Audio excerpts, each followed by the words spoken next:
বলার আছে বলে, আর কি বলার আছে? একটা মানুষ বের হবে, মানুষ শুধু বের হবে, তাকে মেরে ফেলবে, কোনো ঝগড়া নাই, বিবাদ নাই, কিছু নাই, তর্ক হইতে পারে মানুষের সাথে, তাই সে আর একটা মানুষের ভুল যদি হয় যে যদি সে ছুরি নিয়ে ঘুরে পাগল হয় বা মেরে ফেলে, হাতে দেবে, এখানে দিবে, সে হাড়ে কিভাবে দেয়?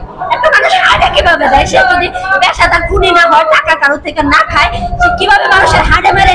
সে কথাই বলতে পারে নাই। আমার ভাই কোনো সাহস করতে পারে নাই। সে নিঃশ্বাস, শুধু নিঃশ্বাসটা নিছে আর মারা গেছে।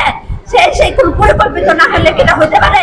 তুমি সময় একটা মানুষের তর্ক হবে, মারে ফেলবে, কোনো ঝগড়া নাই, বিবাদ নাই। আমরা যদি ঝগড়া হতো, আমার ভাইকে যাইতো চা খাইতে, আমরা কি কেউ জানতাম না? কিছু হয় না। আমার ভাই কারোর সাথে ঝগড়া নাই, বিবাদ নাই, কিচ্ছু নাই। আমার ভাই কারো টাকা মারে নাই, কারো কিচ্ছু খায় নাই। কেউ বলতে পারবে আমার ভাইয়ের কাছে টাকা পায়, আমাদের কাছে টাকা পায়? কেউ বলতে পারবে না। তাই খুনটা হয়েছে এরা পরিকল্পিত ভাবে, যে ওই এরা লাগাইছে খুন করবার লাগে পরিকল্পিত ভাবে, তার হার্ডে মারছে। হার্ডে মারলে মানুষ মারা যাবে, সবাই জানে। এটাই করছে। আমরা ফাঁসি চাই, আমরা সঠিক বিচার চাই, আমরা সঠিক বিচার চাই, আমরা বিচার বিভাগের কাছে সঠিক বিচার চাই। আমার ভাই হত্যা মামলা বিচার চাই।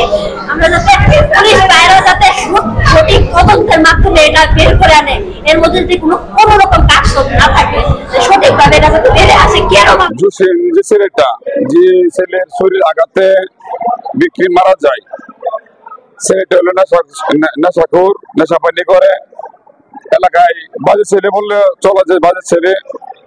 হঠাৎ করে ফোনে শুনতে পায় যে এই লেনলানে নাকি কিনে তরাতরি হয়েছে, কিনে তরাতরি নাকি কারে গায়ে মারছে। পরে দৌড়ে আসি, আসার পরে শুনি যে আমাদের এলাকার বড় কান্দা মোকামের সামনে জুসেমের সাথে কিনে মুখে তরাতরি হয়। এই তরাতরির জেরে আপনার জুসেমের একটা চর মারার পরে এগিয়ে উঠছে জুসেমে সরাই যে পড়ছে, পড়াতে উঠতে আপনার ফরেতে সুইচ গিয়ার বাই করছে, সুইচ গিয়ার বাই করে আপনার শরীরে আঘাত করছে। আতরে সোহাগ মিয়ারে ভিকটিম যিনি মারা গেছে, ওর নাম সোহাগ মিয়া, এর আমার পড়তে শরীরে বাই করে আঘাত করছে। তার শরীরের আঘাতে সোহাগের মৃত্যুবরণ হয়। দোকানের সাইডে ছিলাম, পরে আমি কাউ শুনি না, দোকানে আইসি, আওয়ার পরে বলতেছে সোহাগ বলতেছে। পরে আমি না দাঁড়ায় বাড়িতে গেছি, যাইয়া আমার বাবিরে নিয়ে আমি বাইরে আইসা দিয়ে বাইরে রিক্সা তুলছে। আজকে সন্ধ্যা 6:10-এর দিকে হারুন রশিদ সোহাগ নামের একজন রোগী এখানে আসেন। ওনাকে আমরা যখন পাই তখনই উনি মৃত অবস্থায় ছিলেন, আর বুকে আঘাতের চিহ্ন ছিল ওনার। আসার পরপরে আমি মৃত অবস্থায় ওনাকে পাই এখানে। আমি মোহাম্মদ সাফাত হোসেন, সাব ইন্সপেক্টর দৌলত থানা। আমি অত্র থানা এলাকায় জরুরি আইন শৃঙ্খলা রক্ষামূলক ডিউটি করাকালীন সময়ে হাসপাতাল কর্তৃপক্ষ একটি সরকারি নম্বরে ফোনের মাধ্যমে জানায় হাসপাতালে ওনার আত্মীয় স্বজন একটি মৃতদেহ নিয়ে আসে, এবং ওনার ফোনে সংবাদ পেয়ে আমি ঘটনাস্থলে পৌঁছাই। হাসপাতালে এসে হাসপাতালের বারান্দায় ট্রেজারিতে শোয়ানো একটি মৃতদেহ পাই। জিজ্ঞাসা শনাক্তকারী থেকে তথ্য পাই যে মৃতদেহটি হারুন রশিদ সোহাগ, বয়স 35, পিতা মৃত গিয়াসউদ্দিন, শম্ভুপুর রেলক্রসিংয়ের পাশে ওনার বাড়ি।